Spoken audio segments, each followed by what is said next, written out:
حضرت ابو بکر شبلی رحمۃ اللہ تعالی علیہ جب انہوں نے یہ نعت مبارکہ سنی،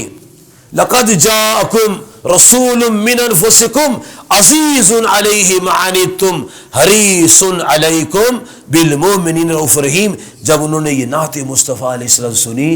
تو انہوں نے کیا کیا، انہیں تہیہ کر لیا کہ اب جب تک میں زندہ ہوں یہ نعت مصطفیٰ ہر نماز کے بعد پڑھوں گا، میں ہر نماز کے بعد۔ تو وہ کیا کرتے تھے، جب نماز پڑھ لیتے تھے تو پھر اس آیت کی تلاوت کرتے تھے۔ یہ سعودی عرب میں مدینہ منورہ میں کتاب چھپی ہے، اس کا نام ہے القول البدیع، اس میں صفحہ نمبر 346 میں حدیث شریف آتی ہے، یہ واقعات ہے جو میں سنانے والا ہوں۔ جلال افہام ابن تیمیہ صاحب کے شاگرد ابن قیم الجوزی، ان کی کتاب ہے جلال افہام، اور اس میں صفحہ نمبر ہے 258، اور یہ بندہ نچیز کی کتاب ہے انوار درود السلام، میں نے لکھی ہے جی، تمام کتابوں کو جمع کر کے ان میں سے میں نے واقعات لیے ہیں، اس کا صفحہ نمبر 80 یہ آپ کو اسٹال سے مل جائے گی، انوار درود السلام۔ یہ جو بزرگ تھے شیخ شبلی، لوگ ان کو پاگل کہتے تھے، دیوانہ اور پاگل، لیکن قرآن مجید پڑھتے تھے، اور جب نماز پڑھ لیتے پکے 5 گانا نمازی تھے جی، پابند تھے نماز 5 گانا کے، اور جب نماز پڑھ لیتے تھے تو بیٹھ جاتے تھے، پڑھتے تھے لقد جاءکم رسول من انفسکم عزیز علیہ ما عنتم حریص علیکم بالمؤمنین رؤوف رحیم صلی اللہ علیہ یا محمد صلی اللہ علیہ یا محمد صلی اللہ علیہ یا محمد، ہر فرض نماز کے اوپر پڑھتے تھے۔ یہ نعت مصطفیٰ ہے۔ یہ آیت توبہ سورت 128 نمبر آیت اور 11 نمبر پارہ، یہ نبی صلی اللہ علیہ وسلم کی نعت ہے، لقد جاءکم رسول۔ اگر ان کو انفسکم پڑھو گے، انفسکم، تو اس کا معنی ہوتا ہے نفیس ترین اشرف ترین رسول تشریف لائے۔ تو یہ جو آیت ہے وہ پڑھا کرتے تھے، اور 3 دفعہ پڑھتے صلی اللہ علیہ یا محمد، یہ بھی نعت مصطفیٰ ہے،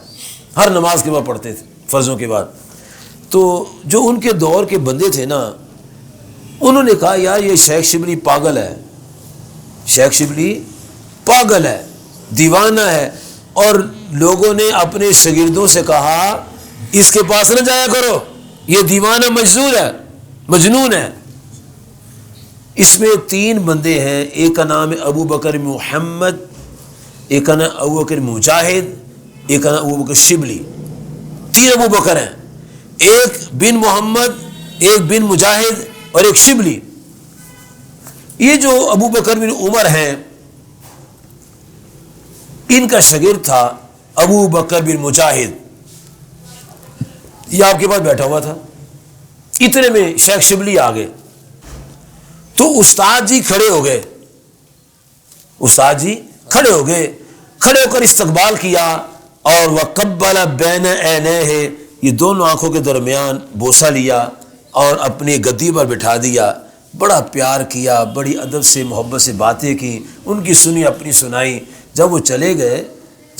گئے تو اس شاگرد استاد سے کہتا ہے یا سیدی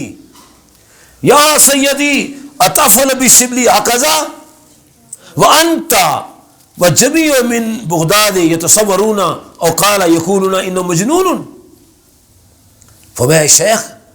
آپ اور سارے بغداد کے علماء کہتے ہیں یہ تو مجنون ہے، تو آپ اس کا ماتھا چومتے ہو اور اپنے مسلح پر بٹھاتے ہو، آئیے کیا کر دیا، ہمیں کچھ کہتے ہو کرتے ہو خود کچھ، ہمیں کچھ کہتے ہو خود کچھ کرتے ہو، یہ کیا آپ نے کیا ہے؟ تو فرمانے لگے فعلتو میں نے ایسے اسی کیا ہے، کما رأیت تو رسول اللہ صلی اللہ علیہ وسلم فعل بہ، یہ میں نے اس کا ماتھا چوما، اس کو سینے سے لگایا اور معانقہ کیا اور اپنی جگہ بٹھایا، یہ میں نے اس لیے کیا ہے رات میں نے خواب میں نبی صلی اللہ علیہ وسلم کو اس کا ماتھا چومتے دیکھا ہے، یہ ماتھا چوم رہے تھے سرکار اس کا۔ فرمایا سنو یہ بندہ بہت اچھا آدمی، نماز 5 گانا کا پابند ہے اور قرآن مجید سے میری نعت پڑھتا ہے، لقد جاءکم رسول من انفسکم عزیز علیہ ما عنتم حریص علیکم بالمؤمنین رؤوف رحیم، یہ میرا قصیدہ ہے، یہ میرے اوصاف ہیں، یہ میرے محامد ہیں، یہ میرے محاسن ہیں، یہ میری ایٹریبیوٹس ہیں، خوبیاں ہیں، شان ہے۔ ہر نماز کے بعد یہ آیت پڑھتا ہے اور 3 دفعہ آگے سے کہتے ہیں صلی اللہ علیہ یا محمد، صلی اللہ علیہ یا محمد، صلی اللہ علیہ یا محمد پڑھتا ہے، یہ مجھے بڑا پیارا لگتا ہے، اس لیے میں نے ماتھا بھی چوما ہے اور اسے موم کا بھی کیا۔